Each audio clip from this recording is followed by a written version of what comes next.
Naila की शादी को अभी चंद हफ्ते ही हुए थी। नई जिंदगी, नया घर, नई रिश्ते, सब कुछ ख्वाब की तरह लग रहा था। इसका शौहर जबीर एक मोहब्बत करने वाला और ख्याल रखने वाला इंसान था, लेकिन एक ऐसी हकीकत थी जो इस ख्वाब को आहिस्ता आहिस्ता खौफ में बदल रही थी। जबीर के वालिद, जिन्हें सब अबाजी कहते थे, पहली नजर में एक मुहज्जब और बावकार इंसान लगती थी, मगर नाइला ने जल्द है महसूस किया कि उनकी नजरों में एक अजीब सी तपश थी, एक ऐसा तासिर जो किसी बाप का अपने भू के लिए नहीं होना चाहिए था। पहले पहल ये सब इत्तेफाक लगा। कभी वो नाइला के करीब से गुजरते हुए गैर जरूरी तौर पर उसकी कंधी पर हाथ रख देते, कभी ऐसी नजरें डालती कि वो बेचैन हो जाते, मगर आहिस्ता आहिस्ता उनकी रवैये में जरात बढ़ने लगी। जबीर जब काम पर चला जाता तो अबाजी किसी न किसी बहाने से नाइला के करीब आने की कोशिश करती। कभी बावर्ची खाने में, कभी बरामदी में, कभी नाइला की कमरे की दरवाजे पर आकर बलावजा बातें करने लगते। नाइला का दिल जोर जोर से धड़कता। वो समझ नहीं पा रही थी कि क्या करे, किससे कही। अगर जबीर को बताई तो क्या वो मानेगा?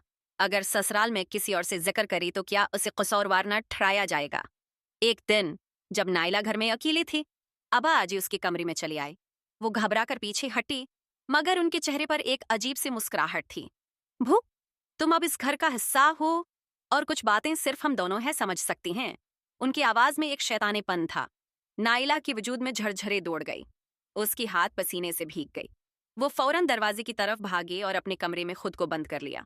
अंदर बैठकर वो कांपते रही, आंखों से आंसू बहते रही। वो मजीद खामोश नहीं रह सकती थी।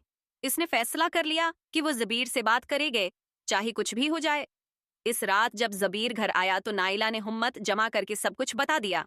जबीर पहले तो खामोश रहा, जैसे यकीन न आ रहा हो। फिर उसकी आंखों में गुस्से की चिंगारियां जलने लगें।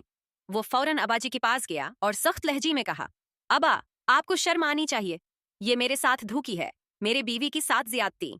अबाजी गुस्से में भड़क उठी, मगर जबीर ने नाइला का साथ दिया। अगले ही दिन वो नाइला को लेकर अलग घर में शफट हो गया। नाइला के लिए यह फैसला आसान नहीं था, मगर वो जानती थी कि खामोशी का तौक पहनकर वो सिर्फ अपना नुकसान करेगी। आज वो एक महफूज और खुशगवार जिंदगी गुजार रही है, और हर उस लड़की को यही पैगाम देना चाहते हैं। खामोशी जुल्म की ताकत बढ़ाते हैं। अगर तुम्हारे साथ कुछ गलत हो रहा है तो बोलो, अपने हक के लिए खड़े हो जाओ।